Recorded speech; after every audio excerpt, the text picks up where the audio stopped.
참으로 좋으신 그리고 선하신 우리 하나님 아버지 감사합니다. 오늘도 우리에게 구원을 허락하여 주시고 구원받은 백성들 하루를 시작하기에 앞서 주님의 전으로 인도하시니 참으로 고맙습니다. 오늘도 아버지 하나님 이 예배를 통하여 하나님을 바라볼 수 있도록 도와주시고 무엇보다 오늘 하나님께서 들려주시는 이 말씀을 붙들고 이 세상 가운데 승리할 수 있도록 성령님께서 인도하여 주시옵소서. 오늘 하루를 살아가며 우리의 내면에 싸움이 있습니다. 또한 우리의 외면에 갈등이 있습니다. 하나님을 믿는다는 이유만으로 싸움과 갈등이 우리 안에 있음을 고백하오니 하나님을 믿음으로 말미암아 넉넉하게 그리고 담대히 이길 수 있는 은혜와 능력과 힘 또한 하나님께서 차고 넘치도록 부어 주시옵소서. 그래야 오늘도 하나님의 말씀 붙들고 승리하는 주의 백성으로 이끌어 주시옵소서. 감사합니다. 예수님의 이름으로 기도드립니다. 아멘. 히브리서 10장 26절에서부터 39절 말씀으로 주의 말씀을 증거합니다. 우리 다 함께 보시겠습니다. 능력받는 새벽기도, 응답받는 새벽기도, 성령과 함께하는 새벽기도. 할렐루야. 아멘. 히브리서 기자는 오늘 본문 바로 전까지 예수가 누구인지 구약 성경을 인용해서 하나씩 차근차근 설명했습니다. 예수님은 천사보다 더 뛰어나신 분이며 선지자들이 지속적으로 예언했었던 하나님의 아들입니다. 아론의 반차를 따르는 인간 제사장이 아니라 하나님의 제사장인 멜기세덱의 반차를 따르는 온전하고 참되신 대제사장입니다. 인간 제사장이 동물로 드리는 불완전한 속죄제가 아니라 자기 자신을 제물로 드림으로 말미암아 인간을 위하여 단 한 번 모든 사람을 위하여 영원한 속죄의 제사를 완성하신 하나님의 아들입니다. 그로 말미암아 이제 우리는 하나님의 새 언약이 우리의 마음과 생각에 새겨 있으며 온전하고 거룩한 하나님의 백성이 됐음을 믿습니다. 그렇게 히브리서를 마쳤으면 얼마나 좋았을까라는 생각을 해봅니다. 마치 어린아이들의 동화처럼 영원히 행복하게 살았다로 마친다면 참으로 좋을 것 같다는 생각이 듭니다. 예수, 온전한 대제사장, 흠없는 제물, 새 언약이 새겨진 하나님의 백성들은 영원히 행복하게 살았다로 마치면 참 좋겠다라는 생각을 해봅니다. 그렇지만 그렇게 마치게 되면 마음이 편안한 동화는 될 수 있을지 몰라도 우리 삶에 대한 설명이나 도움은 전혀 될 수가 없습니다. 히브리서 기자는 예수님의 온전한 모습에 대하여 기술하고 묘사하고 난 후에 오히려 싸움 속에 있는 그리스도인들, 예수를 믿는 자들을 이어서 증거했습니다. 어떻게 보면 참 모순처럼 보입니다. 온전하신 예수님과 예수님을 쫓는 자들의 형통을 그린 것이 아니라 그렇게 온전한 예수님을 쫓음에도 불구하고 싸움을 마주할 수밖에 없음을 히브리서 기자는 분명하게 천명했습니다.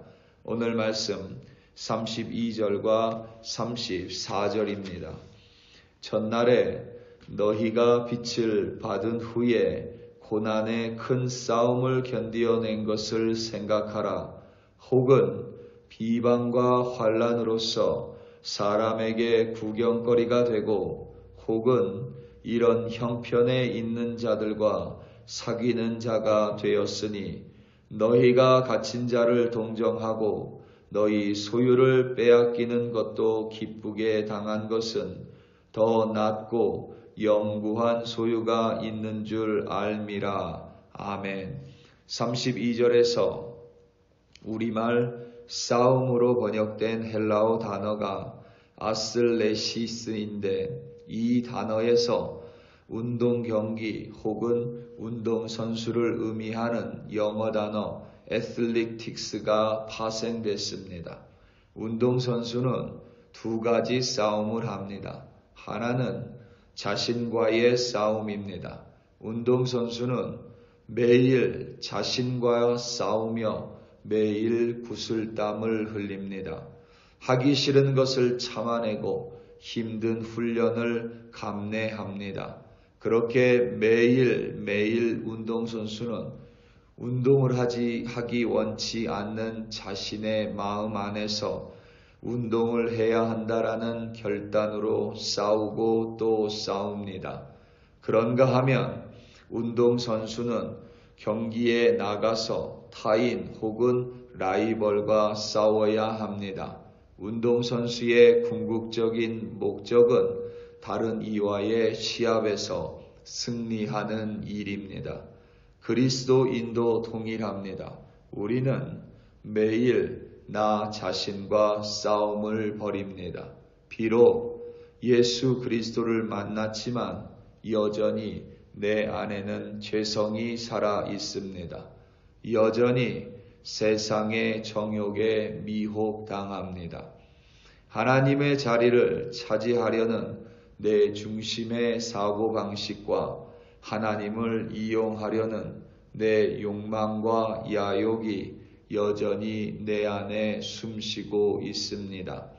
옛 습관 또한 잊을만 하면 한 번씩 다시 나타나 나를 괴롭게 합니다.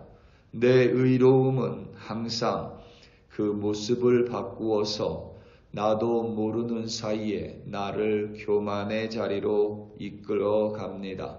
종종 상처 혹은 피해 의식을 떨쳐내기 위해 우리는 몸부림을 쳐야 합니다. 비교와 열등감은 날카로운 언행으로 쉽사리 변해버립니다. 비판과 비난은 우리를 떠나지 않습니다. 걱정과 염려는 항상 내 눈앞에 있습니다.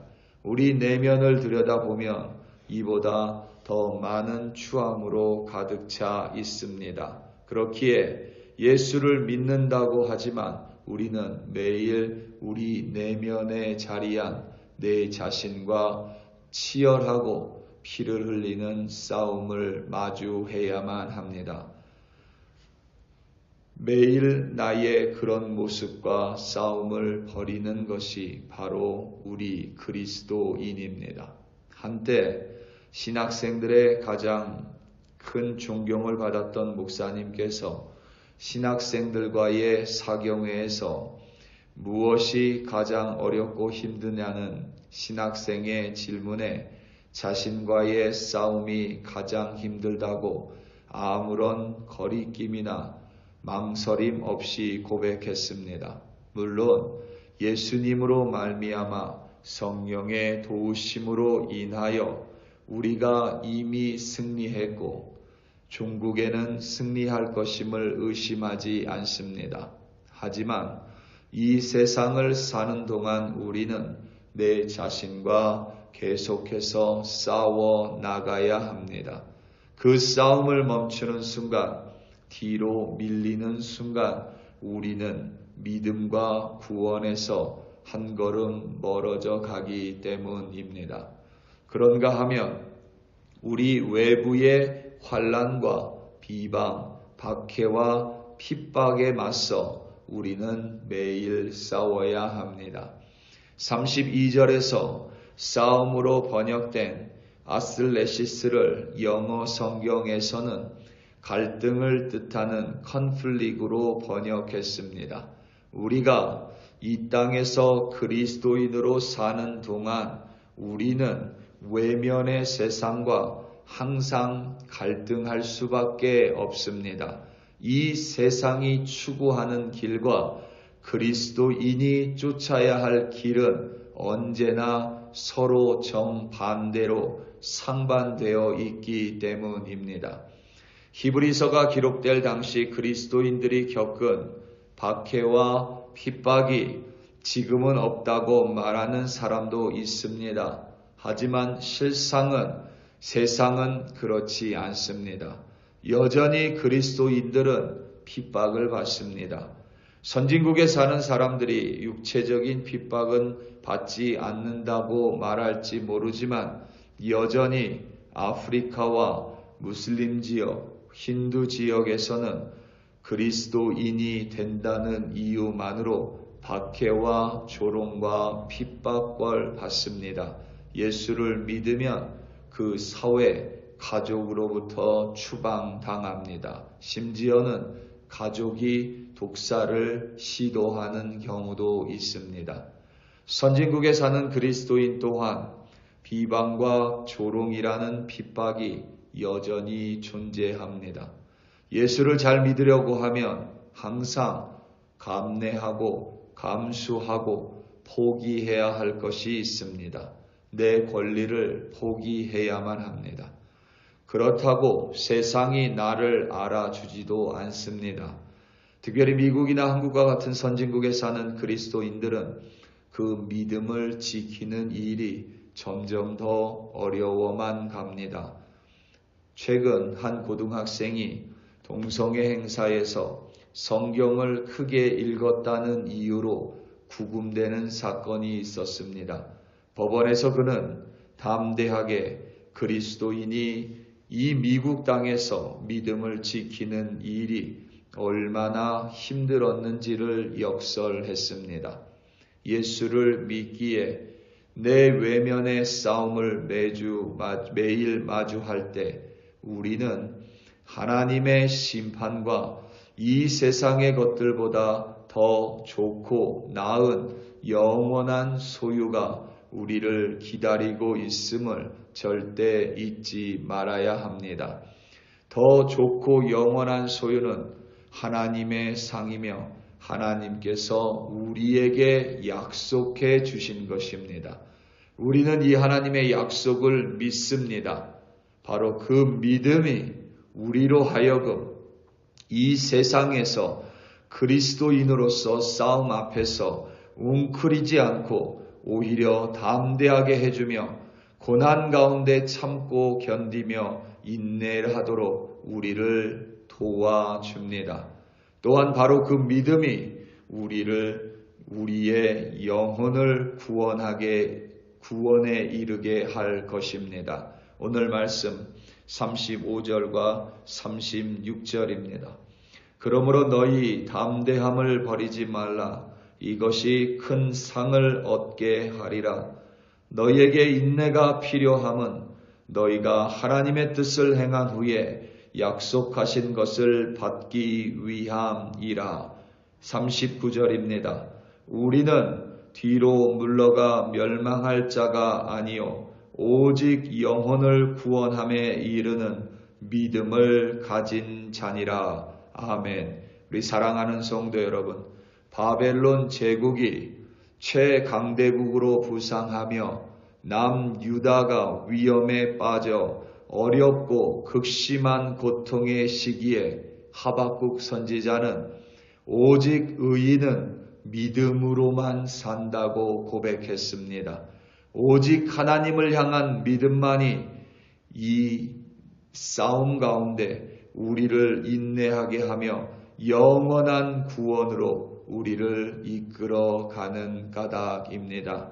오늘 하루 마주하는 내 내면과 외면의 싸움 속에서도 언제나 좋으시고 선하신 하나님을 신뢰하며 그의 좋으신 영원한 약속을 믿음으로 말미암아 오늘도 여러분이 마주하는 모든 싸움에서 넉넉하고 거뜬히 이기시는 참된 하나님의 백성이 되시기를 예수님의 이름으로 축원합니다.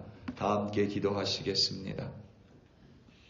우리 이 시간 함께 기도할 때에 선교사님들 위하여 합심하여 기도하겠습니다. 특별히 너무 척박한 환경 속에서 여전히 복음을 전파하는 선교사님들, 여러분이 또 알고 있는 선교사님들 또한 함께 기도하기 원합니다. 우리 교회에서 섬기고 있는 선교사님들뿐만 아니라 때로는 가족을 뒤로 한 채, 때로는 자녀를 뒤로 한 채, 때로는 평안한 삶을 뒤로 한 채 예수를 전하는 선교사님들 위해 오늘도 그들의 믿음을 붙들어 주시고, 오늘도 그들을 통하여 복음이 전파되고, 오늘도 그들을 통하여 하나님의 나라가 확장하게 해달라고 다 함께 주여 한번 부르시고 합심하여 기도합니다. 주여. 할렐루야, 할렐루야, 할렐루야. 하나님 아버지 감사합니다. 우리 글로리 교회를 통하여 또한 선교사님들을 위하여 기도하게 하시니 참으로 감사합니다. 인도의 이민우 선교사님 기억하여 주시옵소서. 재미있는 선교사님과 함께 가족들과 함께 어린아이들을 섬기는 우리 인도의 이민우 선교사님 통하여 그 땅에 예수 복음이 전파되게 하시고 모든 필요들 하나님 채워 주시옵소서. 캄보디아의 김창구 선교사님, 하나님 정기순 선교사님 기억하여 주시고 예수 마을을 통하여 예수가 복의 근원임을 깨달을 수 있도록 하나님 캄보디아의 복의 복으로 더하여 주시옵소서. 도미니카의 김현철 선교사님 아버지 하나님 기억하여 주시고 김은혜 선교사님 통하여 젊은이들이 일어날 수 있도록 그 땅을 변화시키는 젊은 리더들이 하나님 양성될 수 있도록 인도하여 주시옵소서. 필리핀의 이현우 선교사님, 정은지 선교사님 기억하여 주시고 그들의 건강을 붙들어 주시옵소서. 특별히 청소년 위에 하나님의 사랑이 부어질 수 있도록 우리 이현우 선교사님과 정은지 선교사님 붙들고 하나님께서 차고 넘치도록 주의 사랑으로 역사하여 주시옵소서. 때로는 가족을 뒤로 한 채, 때로는 아버지 하나님 편안함을 뒤로 한 채, 때로는 아버지 하나님 자신의 문화를 뒤로 한 채 하나님이 맡겨주신 사명터에서 오늘도 최선을 다하며 성령 붙들고 예수의 복음 전하는 선교사님들 하나님 많습니다. 그들을 붙들어 주시고 그들 필요 채워주시고 우리의 기도로 말미암아 오늘도 그들을 든든히 세워 주시옵소서. 할렐루야, 할렐루야. 감사합니다. 주여 감사합니다.